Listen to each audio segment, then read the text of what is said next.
What just happened? Alrighty, how's it going, Big Ten football fans? This is Mackenzie with Team Rivalry. I got the last part of our Big Ten recruiting class rankings reaction. Say that 5 times fast. It really wasn't all that much. You could probably do it just fine. This is the Big 12. This is what happens when you have to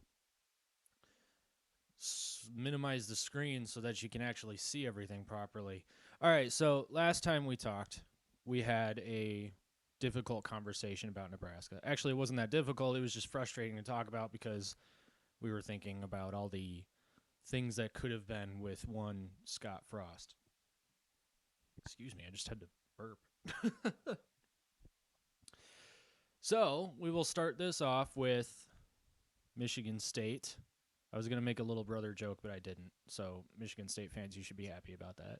Although I did just say that I was going to make a little brother joke, which probably is about as helpful as actually making a little brother joke. So,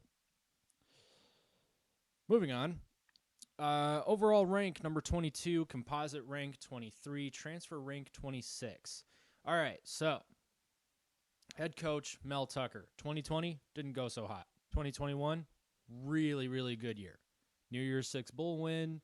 Uh, a win over, let's see, they lost to Purdue and Ohio State. They beat Michigan, although I've talked about how I feel like that was controversial, but still, they had to put themselves in a position where they benefited from the refs, and that won them the game. So good on them. I'm not bitter. No, that was actually a really good game. I really enjoyed watching that game, and honestly, like, yeah, I was upset that Michigan lost, but it wasn't like the huge letdowns that we've had against Michigan State in the past. It was just two really good teams, and Michigan State benefited from a crazy good running back, Kenneth Walker, who definitely got snubbed for a Heisman trip. Not sure if he should have won it, but if what was his name? Aiden Hutchinson went, then wow, and I call myself a Michigan fan. If Aiden Hutchinson got an invite, then I think Kenneth Walker should have too, but whatever. So let's see what the Sparty Party has in store for their 2023 incoming recruits. They've got an overall ranking of number 22. Not bad, not bad at all. I just want to see real quick what their 22 class was so we can get a feel for how this is trending. So 26, transfer rank of 21. I want to keep that in mind because the transfer rank included Jarek Broussard maybe from Colorado. He's one of their running backs, I believe. Yep, running back, and he was pretty good. But then, yeah, so Jalen Berger, the running back from Wisconsin, who looks like he actually lost a star at Wisconsin. Yeah, he could have been better at Wisconsin, I think, but I think that they just didn't utilize him properly. Of course, Paul Chris did just get fired, or got fired mid-season, so that might have something to do with it as well. 2021 was the class that included Kenneth Walker, so I want to keep an eye. Yeah, okay, so number 19 transfer rank. So Keon Coleman was a 29 or 2021 recruit. Who else do we have here? Keon Coleman's really good too. Good wide receivers. So they got Ronald Williams from Alabama, Malik Carr. Where is he? Where is he? Ben Van Sumeren. That's wild. What are you doing, Ben? That's crazy. You should not have done that. Kenneth Walker. So yeah, ooh, 3-star. Man, underrated for sure. So number 19 transfer class. So kind of comparing that overall rank 45. So they've been trending up in recruiting rankings these past couple of years, although I think their overall rank last year was 21. So, 22 is not like a drop by any means. So let's see what we've got here. So we've got 4-star, 4-star, 4-star linebacker, defensive line, edge rusher. So that's defense is shaping up for sure. We got a four-star tackle coming, or offensive tackle, right? I think so. Another 4-star defensive lineman from Cass Tech, man. So that's a good get there. We got a quarterback, Sam Levitt maybe. Another, he's a 4-star coming in. That's a good sign right there. Especially with Peyton Thorne being Peyton Thorne's good. Peyton Thorne is really good, but I don't know. I feel like he's I'm not sure how to put this. Maybe I think Michigan State's problem was more in coaching last year than it was um, individual play. I would think, except maybe on defense. Defense really, I don't know, but offensively, it seemed like when they were clicking, they really clicked. And Peyton Thorne, I think, is a good quarterback, and so if you use him properly, they have a really good offense. Um, all right, so we've got Brennan Parachek from Dexter, so that's an interesting get considering he probably played with Cole Cabana, the running back who's at Michigan now, so that'll be interesting to watch. Keyshawn Blackstock, another 4-star, so they've got a solid class of 4-stars here coming in, so pretty good there. And then they're going to top it off the rest with 3-stars. Jalen Smith, Isaiah Johnson, Jalen Barberin, Eddie Pleasant, Chance Rucker, Cole Dellinger. And I just said Keyshawn Blackstock. And who did I miss here? Jalen Smith, Sean Brown, and Philip Davis. So we got, cornerback, wide receiver, a couple of athletes. Curious to see where they'll use their athletes. I really don't know, what athletes are used for. I feel like that's the distinction given to good all-around players. But it looks like they really went hard at trying to beef up their defense here with, several 4-stars on defense and then a couple of cornerbacks here, a couple of 3-star cornerbacks. Little light? That don't mean they move fast, and they're not exactly super tall. 6 foot, 6'1". So that might actually be kind of a mismatch if they go up against offenses that like to pass and they've got really tall receivers. Like, I think Alabama's receivers are pretty tall. Of course, Big Ten comparison, this defense would probably do just fine. So we've got transfers. Mason Arnold from Ohio State. Ooh, Tunmis Ideale. Hopefully I pronounced that right, but it's a super awesome name. From Texas A&M. Nice. We got a running back, Jaron Mangum, I think, from, is that South Florida? Yes, it is. Jonathan Kim, a kicker from North Carolina. Nice. Dre Butler, defensive line from, is that Liberty? I think that's Liberty. He lost a star, so that's interesting. And then the Jonathan Kim actually gained 2 stars as a transfer, so nice job. He went from 0 to 2, so I'm not really sure how that works, but I feel like if you start with no stars and then you get stars, that's good job. Another Wisconsin transfer at defense, so cornerback, nice. So that'll be interesting. This will be interesting to watch. So they're really building a team off of 3s and 4-stars here, and I'll be interested to see how that works because Michigan's kind of doing the same thing, and obviously those two teams had really different seasons last year. Speaking of what the season looks like this year, let's go to teamrivalry.com and check out the 2020 Tuck losing. Yeah, we got to post another video on Michigan State because that's ouch. Sorry. All right, let's see what their 2023 schedule holds. We'll do a whole schedule breakdown later, but yeah, so not exactly terrible. I mean, Washington, that's going to be rough, but that's at home. Maryland, that's going to be tough, but that's at home. Iowa's always tough no matter where you play, except, I don't know. That depends. Rutgers, this should be a win. Minnesota, that'll be an interesting game to see if Minnesota, because I know we were talking about Minnesota, I think in the first video, and it just depends really on where they fall after coming off of a good season. And a good season to them was really, really choppy and inconsistent, frankly. They should have gone to the Big Ten championship game. Everything was queued up for them to go, and then they just fell apart down the stretch. So this will be an interesting team to watch, and this would be an interesting matchup for sure. Nebraska, that'll be an interesting matchup. Definitely expect Michigan State to win that.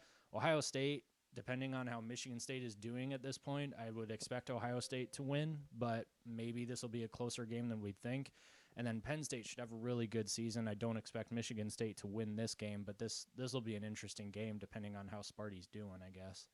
So anyway, moving right along, let's see who we've got next. I guess I'll hit the back button, and I guess I'll keep hitting the back button one more time.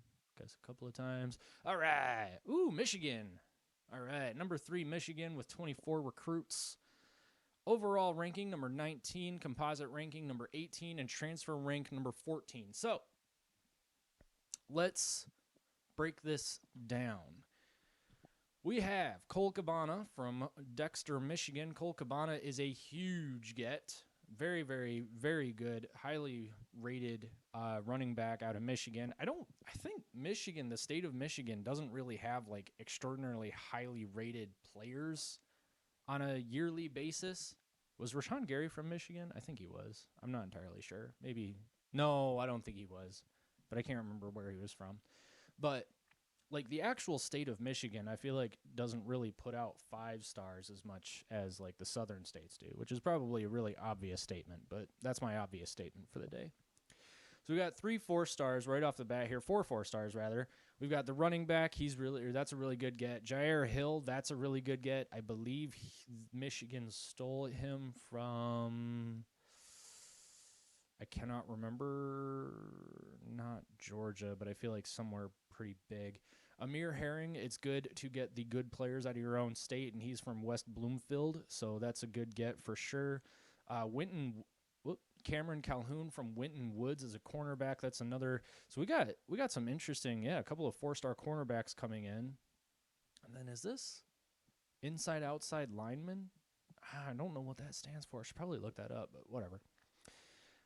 Samaj Morgan coming in as a wide receiver, 3 stars. He's probably really fast, but yeah, he's the number 70th rated. I didn't realize I was there. Yeah, okay, so Cole Cabana was the number 2 recruit out of the state, nationally 171 position wise. He's the number 10 recruit. So that's really good get, really really good get. Samaj Morgan is number 70 in his position, number 11 in the state, so pretty good there. I'm guessing, like I said, that he's probably really fast, and that's definitely going to help with things like wide receiver screens, or maybe like burning on the deep balls and stuff like that. But he's probably going to be someone whose main advantage is to get separation rather than winning the 50-50 balls where, the taller guy has the advantage. So if I were a betting man, which I kind of am, not high stakes at all, but I would say that Samaj Morgan is kind of that move towards, I don't know why speed and space comes to mind, but like using the speedy players to get open downfield or to block for running backs on like wide receiver end arounds and stuff like that. Actually, end arounds too, with the handing the ball off to the wide receiver and all that, and doing the jet sweep. That's what they're called. Jeez. Frederick Moore from Cardinal Ritter College Prep St. Louis. Oh, cool. All right. So number 72 at his position, he's a 3-star, 6 foot, 175. He's probably a pretty speedy player as well. Got Zach Marshall, athlete, 6'4", 220. Woo-hoo-hoo-hoo. Okay, big guy here. I'm guessing as an athlete, I mean, that would be a good wide receiver. 6'4", 220, nice and tall, good solid frame and all that. From Carlsbad, California. Yeah, I'd be interested to see how they use him. And then we've got Benjamin Hall, another 3-star, 5'10", 225 running back. So he's the guy, he's the Hassan Haskins replacement. He's the power back, the thunder to like Blake Corum's lightning, or Donovan Edwards has been called lightning. I think he's probably a pretty powerful back too, though. But he would probably, so Benjamin Hall would probably be the thunder to like Cole Cabana's lightning or something like that. I like describing him that way. That's kind of an interesting way of doing it. And then we have Emerick Kumba, who's from France. He's an edge rusher. I'm kind of curious to see how this is going to work, but 6'4", 230, man. So good heavy guy, and as long as he's good and fast, then he'll be powerful. And being a 3-star, so that's an interesting get. I wonder how they rate recruits from overseas. That's interesting, but it'll be kind of interesting to see how he works at Michigan. It'll be interesting, just to say it again. We got Enau Etta, Carmelo English, wide receiver. Evan Link is an offensive tackle. Samaj Bridgman, a linebacker from Imhotep Institute. Ooh, interesting. All right. I don't know what that means. That's cool. 4-star linebacker. That's pretty good.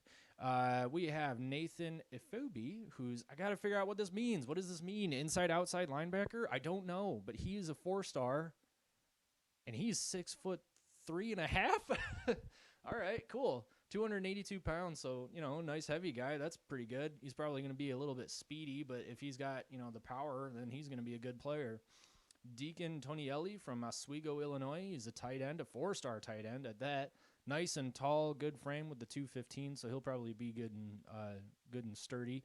Defensive lineman, he's Cameron Brandt, defensive lineman, 6'4", 260, 3-star, nice. Jason Hewlett, a 3-star athlete. Roderick Pierce, a 3-star defensive lineman. Brooke Barr, defensive lineman, 3-star. So we got some, looking at these defensive linemen here, we got 6'3", 6'6", 290, 270. Some good, tough defensive linemen coming in. And, man, looking at this class, there is a huge emphasis on defense. Cornerback, athlete, linebacker, and then kicker. Nice. Oh, from Ann Arbor. How about that? Probably playing for his dream school.